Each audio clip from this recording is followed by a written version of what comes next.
Hi, welcome to the second video on wave speeds for the AS physics. This question that I wanted to have a look at says the speed c of longitudinal waves on stretch spring of a large diameter. So that's, for example, a slinky. So we have something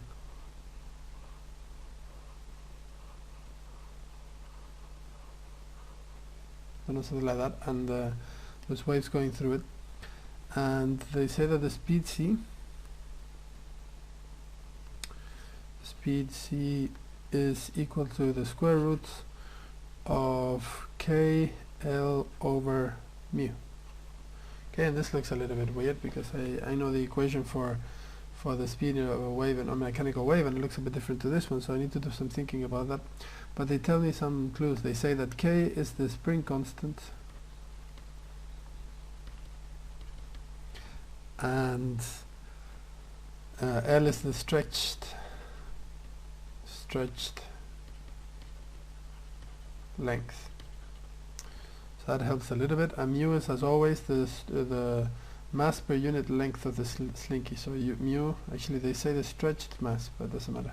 Stretched mass per unit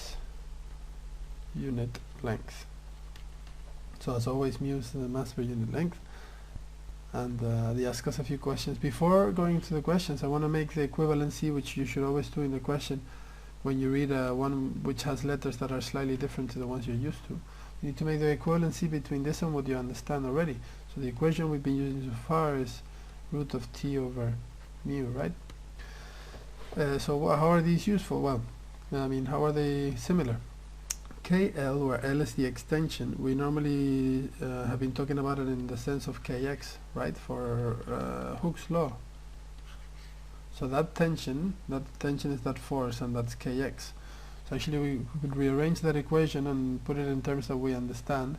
Instead of C we can write V, doesn't really matter, and here square root of KL. Well, KL is the same as Kx, and Ks is the same as F, and F is the tension. So I can then see that T and KL is the same. So instead of T I'm going to write Kx, which is more similar to what I'm used to, where X is the extension and mu is just mu as always. So now I have an equation for a stretched spring with an extension of X, and that should hopefully make sense between those two. So don't expect that all the questions are going to just give you T and then mu. Some of them are going to be more tricky. This one has the tension in the form of the spring constant times the extension. Now the first question that we're asked is, show that the expression for C has the correct units. So in other words, they can ask you this in any of the exams. You have to show that you know how to do a unit checking of the units on both sides of the equation. So let's look at they say whether C has the right units. We'll do it with V.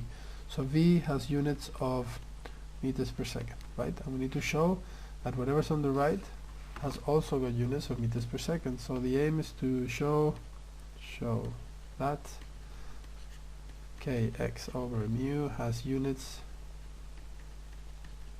of meters per second. Okay, that's part A of the question. So how do we do this? Well, let's analyze each one first. K, X, and mu. Okay, first K. K comes from this equation. F is equal to Kx, right?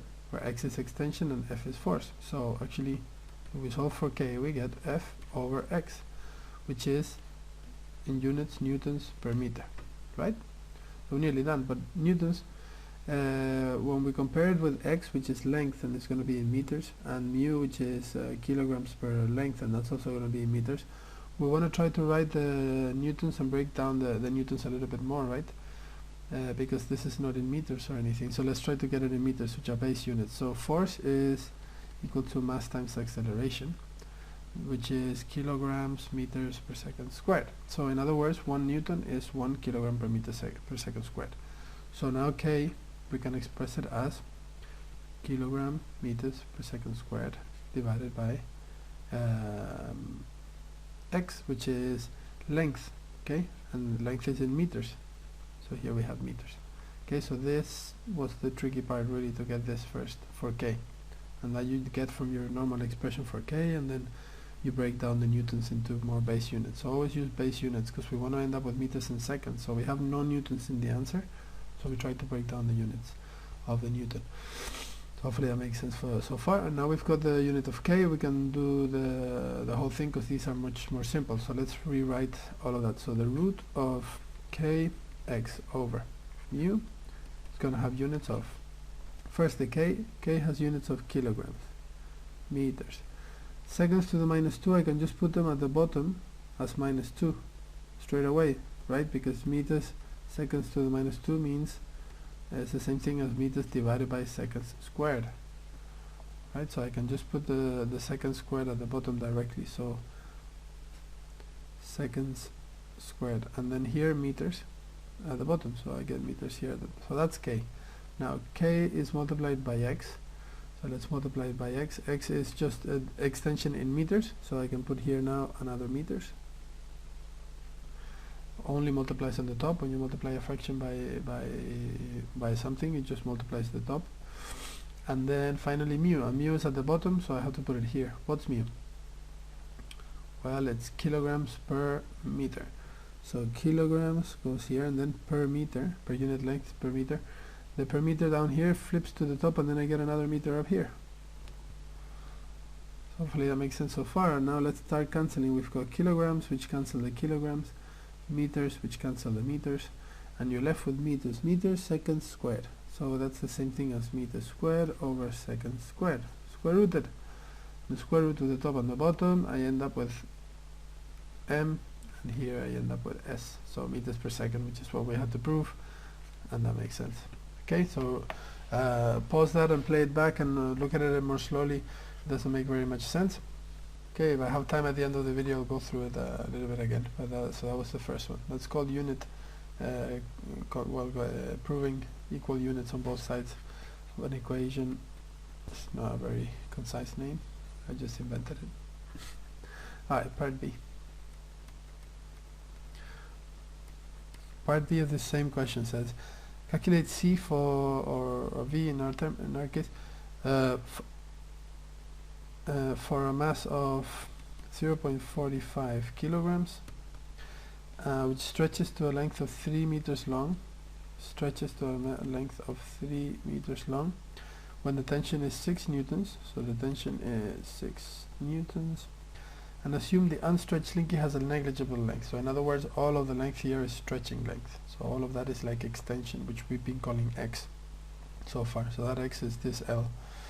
Okay, and so we need to find the velocity. So how do we find the velocity? So our equation was V is equal to tension over mu, which here is going to be equal to 6 square root of 6 divided by mu. Mu is mass per unit length, so this is the mass and that's the length, so that's 0.45 divided by 3,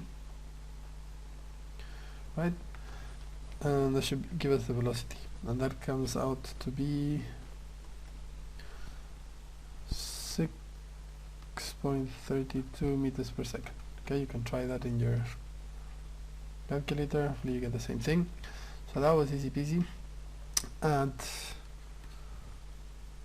part C is a little bit more tricky with the algebra. It's good to get practice in this kind of things. It says show that the time for a longitudinal wave pulse to travel from one end of the slinky to the other is independent of the stretch length. So we need to show that time of travel of the wave is independent of the length, the stretched length. Stretched, just a strange idea.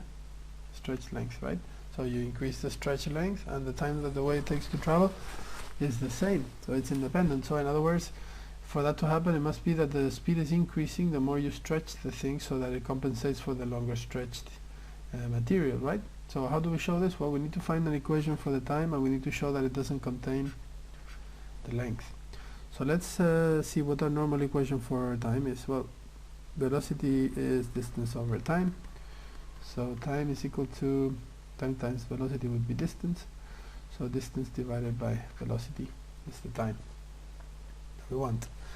Now distance is just the length, right? This is the extended length, and the velocity, we have a formula for it. So let's use the letters we've been using up here with our derivations and stuff. We've been using x for length, so let's say extension of the string is the x, and the velocity at the bottom has the same formula as it had before. So we have the force or the tension divided by the mu, and mu is mass. So mu was the mass divided by the length, and the length is again x. Right, so that's our formula, and the force of the stretched spring is just kx, right? F is equal to kx. Whoa, sorry about that. Where are we? Here. F is equal to kx, so instead of f here we can write kx. So why does that help? Well, because we're trying to see if there's any x's left at the end, so we need to include all the x's that are actually implicit there to see if they at the end they cancel. So kx over m divided by x, right? So far so good. And now this one, because you've got a O under something and it's at the bottom of a fraction, you can flip it up to the top, so you have x over root of kx squared over m. Here we had m over x, but now we have only the m. And now we can take the roots. We can say x divided by the square root of, well, that won't help. Well, square root of this divided by square root of that. So square root of this is square root of k times the square root of x squared. The square root of x squared is just x. And then all of this divided by the square root of m. But this is again 1 over, so we can flip up the m to the top, and we have here root of m.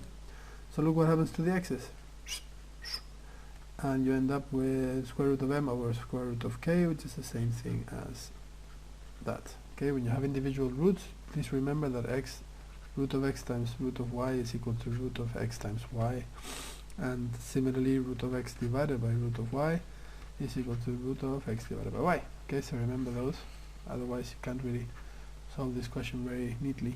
And voila, we got something that doesn't have any x's in it. So in other words, the time that it takes for the wave to pass through this slinky is independent of how much you stretch it. It will take the same amount. So you stretch it more, the velocity goes quicker, the time takes the same. You stretch it less, velocity smaller, and still the time you get the same one. So I thought that was a neat problem to get some practice in algebra as well as in unit conversion and this idea of waves, and hopefully you found that useful. Alright, see you in the next video.